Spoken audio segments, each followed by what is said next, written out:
Et si une chanson, elle va accompagner l'indépendance d'un pays. Every man got a right to decide his own destiny. Zimbabwe de Bob Marley n'est pas qu'une chanson reggae, c'est aussi un manifeste politique. Si tu as 2 minutes à me consacrer, je te raconte l'histoire derrière ce titre iconique qu'est le son Zimbabwe. You're right, you're right, you're right, you're right.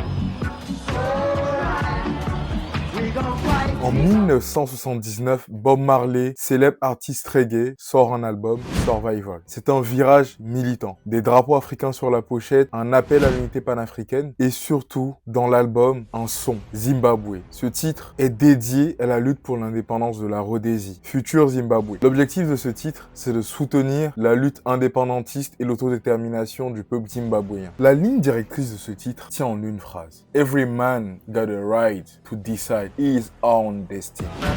Every man got a right to decide his own destiny.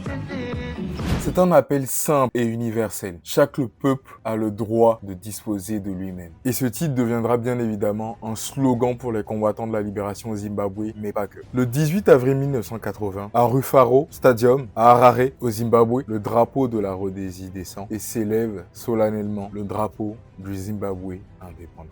Bob Marley joue le titre Zimbabwe. Il a insisté pour venir. Il a financé lui-même son voyage et la logistique du concert. Imaginez juste l'ambiance. Le titre Zimbabwe, joué le jour de l'indépendance du pays. Une foule en délire. La police qui a du mal à contenir la masse. Tire des lacrymogènes. Et au milieu de ce chaos, Marley jouant le titre imperturbable Zimbabwe. Brother, you're right, you're right, you're right, you're right, you're right.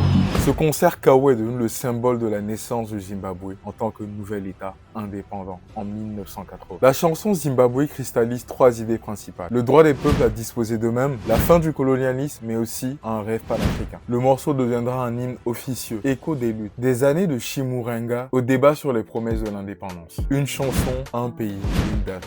18 avril 1980. Si tu veux d'autres décryptages, musique et histoire africaine, propose un titre qu'on pourra analyser ensemble pour la prochaine vidéo. Like et abonne-toi.